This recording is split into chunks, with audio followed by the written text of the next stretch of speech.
안녕하세요. 반갑습니다.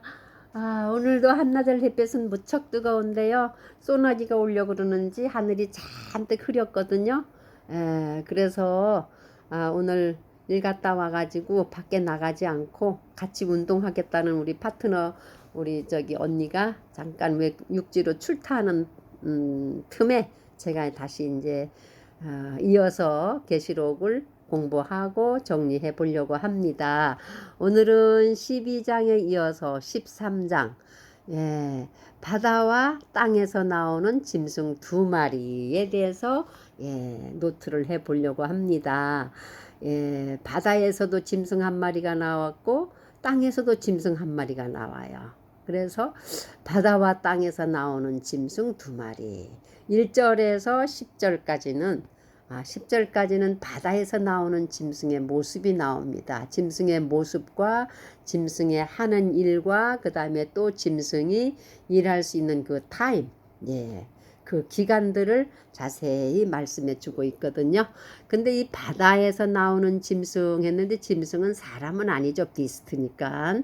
이 짐승이 바다는 그럼 무엇일까 하고 요한계시록 17장 15절에 보면 많은 물, 바다 위에 앉은 음료 이렇게 볼 수 있는데요. 많은 물이라는 것은 모든 나라들과 민족들과 백성들과 언어들을 가리키는 것을 보면 아마 열방을 가리키는 것 같아요. 근데 그 열방에서 비스트 짐승이 나오는데 그 짐승이 모습이 나와요. 그 모습이 어떻게 생겼냐면은 뿔이 열이고 머리가 일곱이고 그 뿔에는 열 왕관이 있고 그 머리들에는 신성모독하는 이름들이 있더라.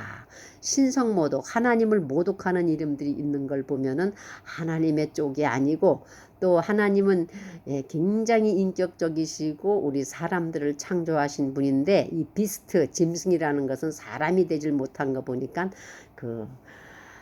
뭐라고 해야 될까? 하나님을 대적할 수밖에 없는 생물인 것 같아요. 그런데 이 짐승한테 누가 이렇게 일할 권세를 줬냐면은요, 요한계시록 12장에 나오는 하늘의 큰 이적이 보이는데, 하늘의 해와 달과 12별의 면류관을 입은 한 남자 아기를 뵌 그 여인이 나오고 그 여자가 아이를 낳으면은 그 여자 아이를 삼키기 위해서 버티고 서 있는 붉은 용이 나옵니다. 그 붉은 용이 머리가 일곱이고 뿔이 열이라 그랬어요. 그리고 열 머리에 열 머리에 일곱 왕관이 있었다 그랬거든요. 그리고 그 용이 하늘에 있는 그 별 3분의 1을 끌어다가 땅에 던졌다 그랬습니다. 그리고 용이 해산하는 여자 앞에서 그가 해산하면 그 아이를 삼키려고 했습니다. 그리고 또 나중에 12장 하늘의 큰 전쟁 17절에 보면 하늘의 전쟁이 있으니 미카엘과 그의 사자들과 용과 더불어 싸울새 용과 그의 사자들도 싸우나 이기지 못하여 다시 하늘에서 그들이 있을 곳을 알지 못해서 땅에 내쫓겼다 그랬어요. 그래서 큰 용이 내쫓기니 옛뱀 곧 마귀라고도 하고 사단이라고도 하며 온 천하를 꿰는 자라. 온 세상을 꼬는 자예요. 미혹하는 자예요. 그래서 그 우두머리인 용이 내쫓기니까 그의 사자들, 그의 부하들도 그와 함께 땅으로 내쫓겼다 그랬습니다. 이 붉은 용과 그의 천사들이 그의 따르던 자들이 전부 땅으로 내쫓기니까 어떤 일이 있었냐면 하늘에서 굉장히 큰 음성으로 기뻐하고 아주 축하했다 그랬어요. 왜냐하면 우리 형제들을 밤낮으로 하나님 앞에 참소하던 자가 쫓겨났다 그랬어요. 그러니까 이 붉은 용 마귀 사단은요 옛날 옛적부터 참소하고 고소하고 고발하고 이렇게 그러한 자입니다. 그래서 그 하나님 앞에서 쫓겨난 그 큰 붉은 용의 정체를 더듬어 가다 보면요 이사야 14장 12절에 아주 중요한 말씀이 있어요. 뭐라고 했냐면은 너 아침의 아들 루시퍼야 내가 이제 하늘에서 어찌 떨어졌는고 민족들을 악하게 만든 자야 네가 이제 끊어져 땅으로 떨어졌는가. 그리고 17절인가 18절에 보면요 모든 민족의 왕들이 영광 중에 누워 자건만은 너는 너의 시체가 내 무덤에서 쫓겨났도다. 역사 속에 있었던 모든 왕들이 자기의 일을 마치고 영광 중에 다 예, 이렇게 무덤 속에 누워 잘 수 있는 것도 그들의 영광이라고 했는데, 이 하늘에서 쫓겨난 사단, 마귀, 옛뱀은요, 자기 누울 자리도 없어가지고 어디로 떨어지냐면은 아주 지옥 깊은 데로 떨어진다 그랬어요. 왜 그럼 지옥으로 깊은 데로 떨어졌느냐? 여기 이사야서에 보면요, 예, 뭐라고 했냐면 이 루시퍼가 그런 말을 해요. 내가 구름 위에, 예, 구름들 위에 높은 곳으로 올라가서 지극히 높으신 이와 같이 되리라 하였도다. 예. 이 말은 뭐냐면요, 이 루시퍼가 하나님의 보좌가 있는 곳이 저 하늘 북쪽에 있다 그러더군요. 예, 높은 곳에 북쪽편에 하나님의 보좌와 하나님의 왕국이 있는데, 이 루시퍼가 처음에는 하나님을 잘 섬기는 아주 큰 임무를 맡은 천사장 중에 천사장이었어요. 너무너무 아름다웠대요. 그 모습이 아주 영광스럽고 아름다웠는데, 이 루시퍼가 가만히 보니까, 다른 말로 말하면 다른 성경에는 계명성으로 나오고요, 계명성을 그 한글 사전에 보면 금성이라 그랬어요. 아침 샛별, 반짝반짝 모든 별들 위에 빛나는 별들처럼 그러한 이름을 상징적으로 받은 천사장인데, 이 천사장이 하나님을 이렇게 경배하면서 우러러보니까 밤낮 창조주이신 하나님께서 천사들과 모든 성도들과 거룩한 무리들한테 영광을 받는 걸 보고 샘이 난 거예요. 야, 나도 하나님처럼 돼야 되겠다. 하나님이 북극 하늘에 계시니까 자기는 그 북극 더 높은 곳에 구름 위에 자기 왕자를 베풀어서 지극히 높은 자보다 더 높아지겠다고, 그러한 말씀이 이사야서 14장 12절 이하로 나오거든요. 그것을 봤다는 것은 뭐냐면, 자기 위치를 알지 못하고, 쉽게 말해 자기 분수를 알지 못하고 자기 자리를 떠난 교만함이 그 루시퍼의 마음속에 싹 튼 거예요. 그래서 하나님과 대적해서 하나님보다 더 높아지고자 했던 루시퍼가 큰 대천사장 미카엘한테 이제 전쟁을 일으켜가지고 구테타를 일으키니까 천사장이 나가가지고 미카엘과 더불어 싸워서 미카엘이 승리를 하고, 붉은 용과 그 붉은 용의 꼬리로 하늘에 있는 별들 3분의 1을 휙 끌어다가 땅에다 던져버려요. 그게 뭐냐면 그 붉은 용의 세력을 따르던 졸개들이라고 봐야 되겠죠. 그래서 붉은 용과 그의 부하들이 땅으로 내쫓기니까 하늘에 있던 모든 그 하늘의 나라에 있던 모든 영들과 모든 성도들이 기뻐했다 그랬습니다. 그러나 땅으로 내쫓긴 다음에 땅에 있는 자들, 땅과 바다에 있는 자들은 화가 있다 그랬거든요. 왜 화가 있느냐? 그 참소하고 하나님을 모독하고 하나님 반대편에서 불의를 행하고 교만하고 악한 자가 하늘나라에서 쫓겨났으니까, 땅으로 내려왔으니 이 땅에 와서 그가 무슨 일을 했겠습니까? 모든 민족들을 분열시키고 왕들의 마음을 기만하고 교만하게 만들고 대적하게 하고 싸우게 하고 살인하게 하고, 하여간 옛뱀 마귀가 이 땅에 들어오면서 최초의 에덴 동산에 그 아담과 하와도 하나님의 말씀을 어기게 하고, 그들에게 사망이 들어오게 하고, 그들로 하여금 신락원을 당하게 하고, 또 그들에게서 난 자식들 중에 가인과 아벨 중에 첫아들 가인이 자기 동생을 죽이는 악을 만들어내고, 계속 악은 악을 낳고, 이러한 역사가 성경 창세기에서부터 마지막 장 요한계시록까지 쭉 악과 선으로 이어지는 이 성경의 흐름이 있거든요. 그래서 또 아주 핵심적으로 생각해 보면은, 그 악한 루시퍼가 땅에 내려와서 모든 인류를 그냥 마음을 다 그냥 악하게 갖고 하나님을 대적하게 했기 때문에, 창세기 6장에 보면은요, 하나님이 어쩔 수 없이 당신이 지으신 사람들이 너무너무 악해지는 것을 보고 그리부했다 그랬어요. 슬퍼서 한탄하셔가지고 그 당시 의인 노아를 부르셔서 안 되겠다, 내가 사람 지은 것을 내가 탄식한다고 하면서 노아에게 방주를 지으라고 하지요. 그래서 120년 동안 노아와 그의 가족들이 배를 지어서 하나님께서 40주 40야를 땅에 하늘의 샘들이 터지고 땅의 샘들이 펑펑 터지면서 비가 내릴 때에 노아와 그의 가족들은 방주에 들어가서 1층, 2층, 3층으로 된 방주 안에 모든 동물들을 다 암수 쌍쌍이 그 번성을 위해서 다 이제 우리에 놓고 그래서 150일인가? 예, 그 150일을 예, 방주 안에서 머물다가 결국은 비가 멈추고 예, 아라랏산에 방주가 걸쳐지면서 나가가지고 비가 마른 것을 다 안 다음에 비가 마르기 말랐나 안 말랐나 까마귀를 보내보고 비둘기를 보내보고 그러한 이야기가 창세기에 나오거든요.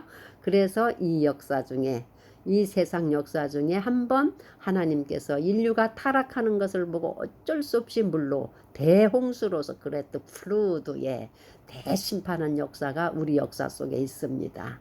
이제 그 노아 홍수 이후로 다시 민족이 번성해서 오늘 이 시간까지 엄청난 숫자의 인구가 지금 70억, 80억 그렇죠.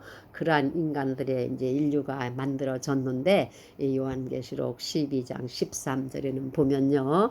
이 마지막 때 예, 예수 그리스도가 이 땅에 오시기 전에 이 세상의 모습이 얼마나 타락되고 얼마나 악해지는가를 이제 우리가 피부로 느끼고 이제 알게 되는데 그 배후에는 누가 있느냐? 오늘 이 말씀에 나오는 짐승 2마리가 일을 하는 결과치라고 볼 수 있어요. 그리고 이 바다에서 나오는 짐승, 땅에서 나오는 짐승한테 일할 권세와 능력을 준 자가 누구냐? 하늘나라에서 하나님과 대적해서 쫓겨난 루시퍼. 아침의 아들 계명성, 예, 옛뱀, 타락한 천사, 사탄, 예, 지옥으로 떨어질 운명으로 데스티니, 결정되어진 자. 예, 이 참소하던 자가 땅으로 내어 쫓기니까 그가 곧 옛뱀이라 그랬고 사단이라 그랬고 큰 붉은 용이에요. 그 용이 그 실체로 이제 영적으로 보면 아주 하나님하고 대적하는 자죠. 그 자가 이 짐승들을 내세우는데요. 오늘 13절에 보면은 바다에서 나오는 짐승, 땅에서 나오는 짐승 2마리의 짐승이 나오게 됩니다. 그래서 1장에서 10절까지는 바다에서 나오는 짐승, 이 바다에서 나온다는 짐승은요. 온 전 열방을 쥐고 흔들고 예, 다스릴 권세자를 얘기하는 거예요. 그러니까 지금까지는 우리가 각 나라별로 민족별로 이렇게 다 다스리는 자가 있었고 민족적인 독립을 유지하며 살았지만요. 지금 점점 우리가 살아가는 시대를 보면 그렇지 않은 것 같아요. 점점 글로벌화되고 예. 뉴월드 오더라 그러나요? 그런 말들을 종종 듣게 되는데 앞으로 오는 세상은 다 한 세상이 되고 한 사람의 통치자가 태어나서 온 세상을 다스리는 통치하는 그런 세상이 올 것이다 하고 예, 간간히 그런 어떤 음모론적인 이야기들을 우리가 종종 듣게 되는데 근거 없는 이야기는 아닌 것 같아요. 이 말씀에 보면은 이 바다에서 나오는 짐승이 누구한테 권세를 받냐면은요. 예.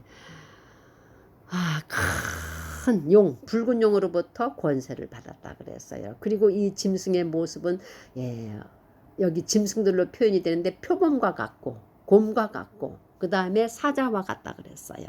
예, 표범은 아주 날쌔고 용명하고 곰은 한번 움키면은 그 손에 그 발톱 안에 끼어든 생물은 어떤 것이 놓치지 않아요. 끈기가 있고요. 무섭죠. 그 다음에 사자는 굉장히 용명한 어떤 그 권세, 예, 동물들의 왕이라고 볼 수 있죠. 이러한 걸 가졌다 그랬고요.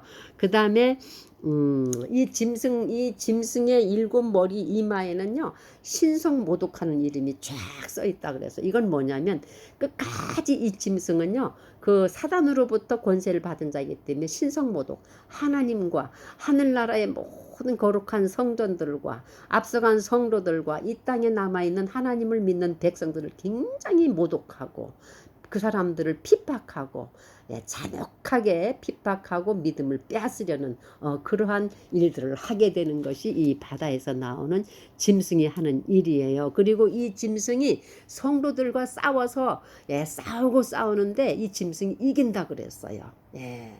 언제까지 이기느냐? 여기 보면 42달 동안 일할 권세 기간까지 여기 말씀에는 정해 놓은 것을 볼 수 있어요. 그래서 이 짐승은 입만 벌리면 하나님을 비방해요. 그리고 예, 모든 성도들을 박해한다 그랬어요. 그때에 이 말씀에 보면요. 이때의 성도들의 인내가 필요하다 그랬습니다. 왜냐하면은 이 짐승이 끝까지 믿는 자들을 핍박하는데 성도들의 인내가 이때 필요한데 어떻게 되느냐? 예, 막 심지어는 막 핍박을 가하는데요. 칼에 가서 데려다 죽이기도 하고 사로잡아 가고 이러한 일들이 일어난다고 했어요. 그리고 11절에 보면은요. 내가 또 보니까 또 다른 짐승이 이번에는 어디서 올라오냐? 땅에서 올라왔다 그랬어요. 근데 땅에서 올라온 짐승은요. 바다에서 올라온 짐승은 뿔이 열이라 그랬는데 이 짐승은 뿔이 둘. 어린 양처럼 뿔이 둘이라 그랬어요. 그리고 말은 용처럼 했다 그래서 용, 예, 사단의 대장이죠. 예, 마귀의 대별의 대장인 그 어린 양 같이 두 뿔이 있고 모방하는 천재 같아요.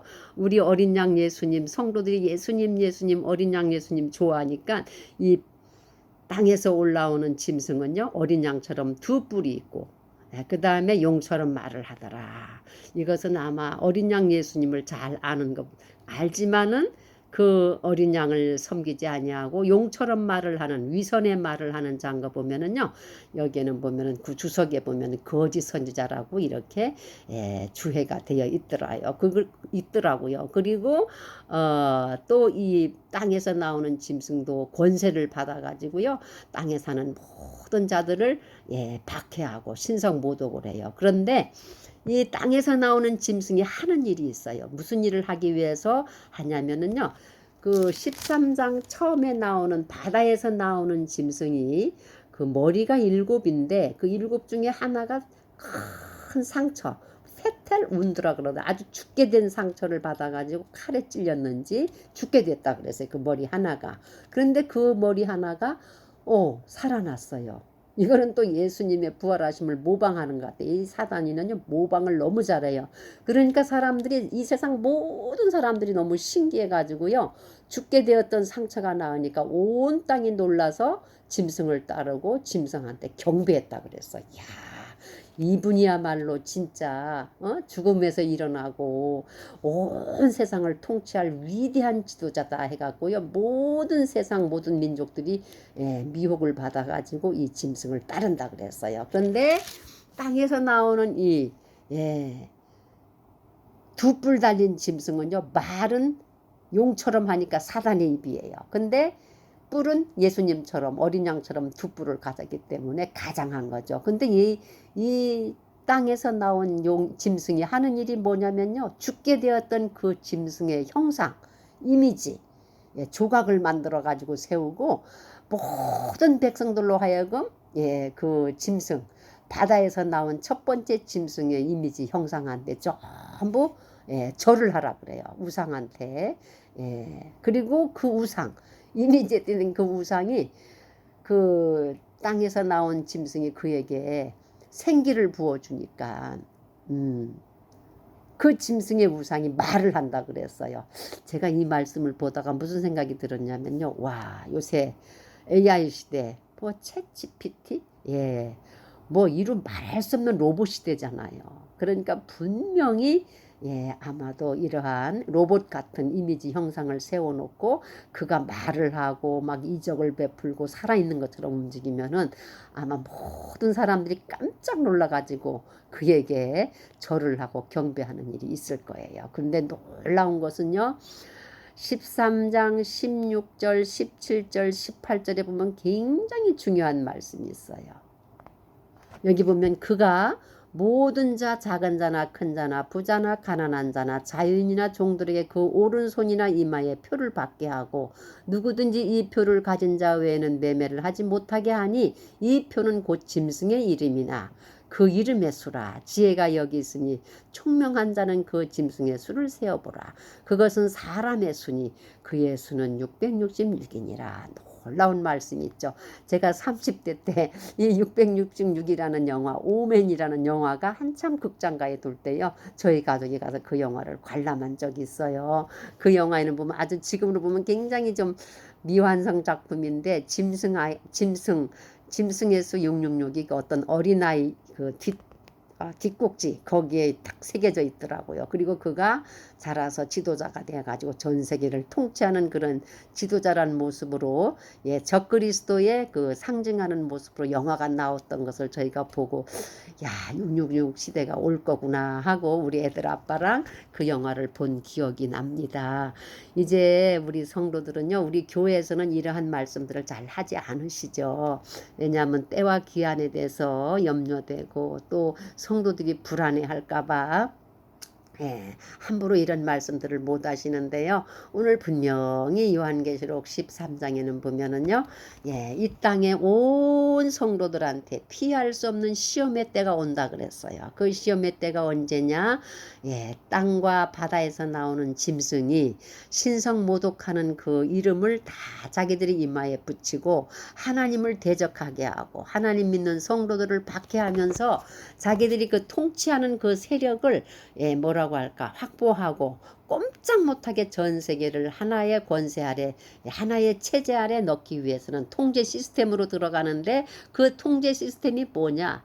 모든 땅에 거하는 자들은 부자나 가난한 자나 자유인이나 종들이나 그 다음에 작은 자나 큰 자나 다 그 이마나 오른손에 표를 받게 한다 그랬어요. 그리고 이 표를 가지지 아니하면 매매를 못하게 하고 어떤 경제적인 활동을 못하게 하니까 살기 위해서는 푸득불 이 표를 받게 돼 있어요. 그런데 놀라운 것은요, 14장 15장 끝까지 마지막 요한계시록 18장 19장 쭉 전체에 보면은요, 하나님께서 쏟아붓는 마지막 재앙들이 이 오른손과 그 이마에 이 짐승의 마크를 받은 자들한테 막 집중적으로 쏟아붓는 것을 우리가 이제 앞으로 보게 됩니다. 그리고 이 이마나 오른손에 받는 표는요, 그 하나님의 숫자가 아닌 짐승의 숫자예요. 666이라 그랬거든요. 그래서 이 666이 뭐야 하고 제가 이제 참고 주석을 쭉 들춰보니까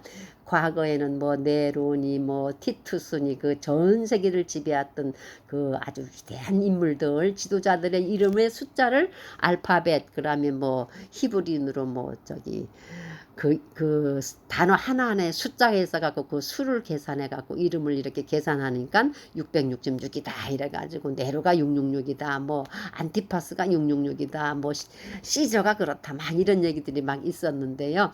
여기 제가 그 참고 주석을 보니까 하나님의 숫자는 7이에요. 완전수예요. 하나님은 완전하신 분이어서 성경 말씀에 7자가 나올 때 너무너무 완성된 숫자인데 6이라는 숫자는 완성에는 가깝지만 완성하지 못한 미완성의 숫자예요. 그래서 6이라는 숫자는 인간의 숫자예요. 그렇게 나와 있더라고요. 그래서 아무리 자기들이 또 왜 하필이면 3개를 썼느냐. 하나님이 성부, 성자, 성령, 삼위 하나님이 그 3자가 완전 수인데 이 짐승, 마귀, 사탄, 그 용이 그 붉은 용 자체가 하나님 나라에서 떨어진 자잖아요. 쫓겨난 자잖아요. 하나님과 비교해서 자기가 하늘나라에서 배운 그대로 이 땅에다 실현하려고 자기 왕국을 세우려고 하다 보니까 하늘나라에서 했던 걸 그냥 이 땅에 실현하려니까 성부, 성자, 성령, 삼위 하나님이 가장 완전하고 아름다운 모습을 본 그 붉은 용이 이 땅에 와서 자기와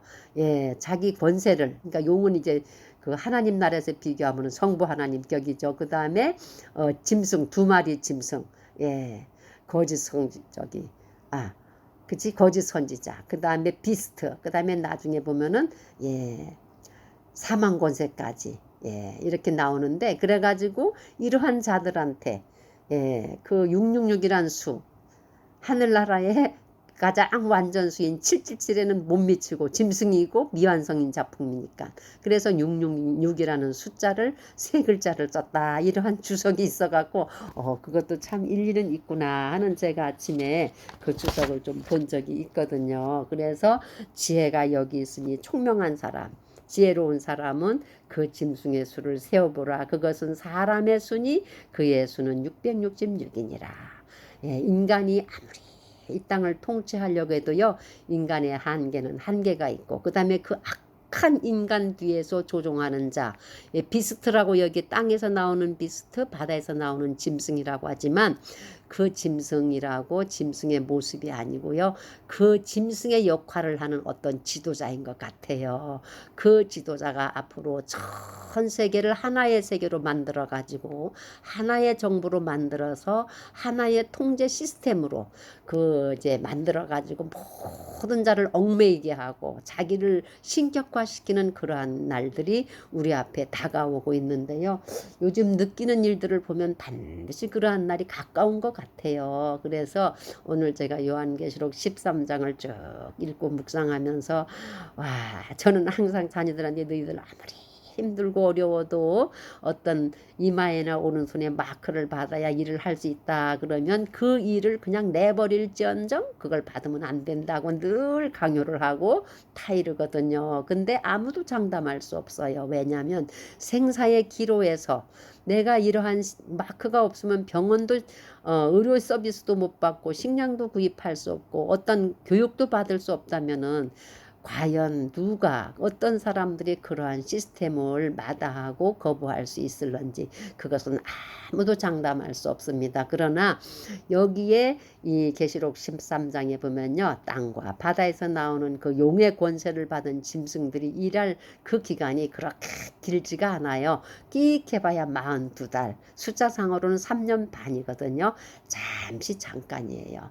그 잠시 잠깐의 그 어려운 고비들을요. 예수 그리스도에 대한 믿음을 꽉 붙잡고 예수님이 우리를 위해 십자가의 고난도 견디셨는데 우리는 하물며 이 땅에서 우리 육신을 위해서 우리 삶을 위해서 이것까지도 우리가 인내하지 못한다면은 주님의 고난에 동참하는 자들이 아니고 이 다음에 흰 옷 입은 무리가 누구뇨 하고 장로들이 요한에게 물었을 때 큰 환란에서 나오는 자들이라고 장로님 그 24장로 중에 한 분이 얘기를 한 걸 우리가 계시록에서 볼 수 있잖아요.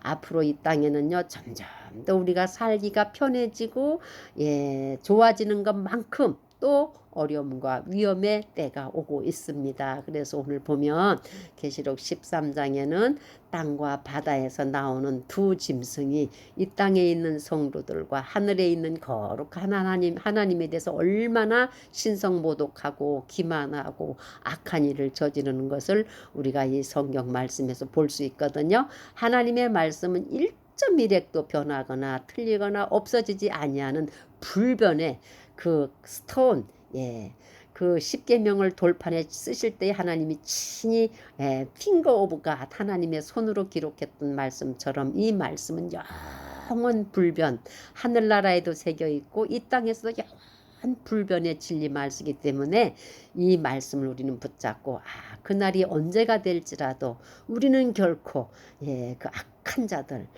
거짓 선지자들 그들 뒤에서 배후에 조종하는 사탄 하나님을 대적하여 땅에 떨어진 자 또 끝내는 영원한 지옥 밑도 없는 불의 못으로 바닥도 없는 불의 못으로 떨어질 운명으로 지어진 그 붉은 용 사단 옛뱀 이러한 자들이 이끄는 무리들한테 우리가 속하지 아니하고 우리는 오직 어린 양 예수 그리스도의 거룩한 보혈의 피로 흰옷으로 갈아입은 성도들에 대해 되셔서 꼭 승리하시기를 이 말씀을 보시고요. 지혜가 여기 있으니 총명한 자는 그 짐승의 수를 세어보라. 그것은 사람의 수니 그의 수는 666이니라. 이 땅의 모든 권세도 지나가고 이 땅의 모든 부귀도 지나가고 이 땅의 모든 것은 다 사라지고 지나갈 것이니까 우리는 지나가지 않은 영원한 하나님의 그 신성에 참여하는 자들이기 때문에 어린 양 예수의 피로 구속을 받은 자들이기 때문에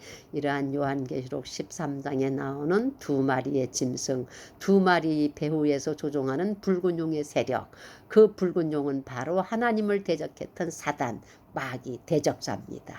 이러한 실체를 아셔서 빛과 어둠 우리는 반드시 빛의 자리에 서기 위해서라도 이 말씀을 꼭 마음속에 늘 간직하셔서 세상이 힘들고 어려워질 때일수록 더 그리스도에게 바짝 붙어서 승리하는 분들 되시기를 저 자신은 물론 저의 자녀들, 저의 이웃들 모든 분들한테 이 악한 자의 통제하에서 우리가 이겨낼 수 있는 힘을 주십사 하고 하나님 앞에 기도하시는 분들 되시기를 우리 주님의 이름으로 축복하며 기도합니다. 아멘. 할렐루야.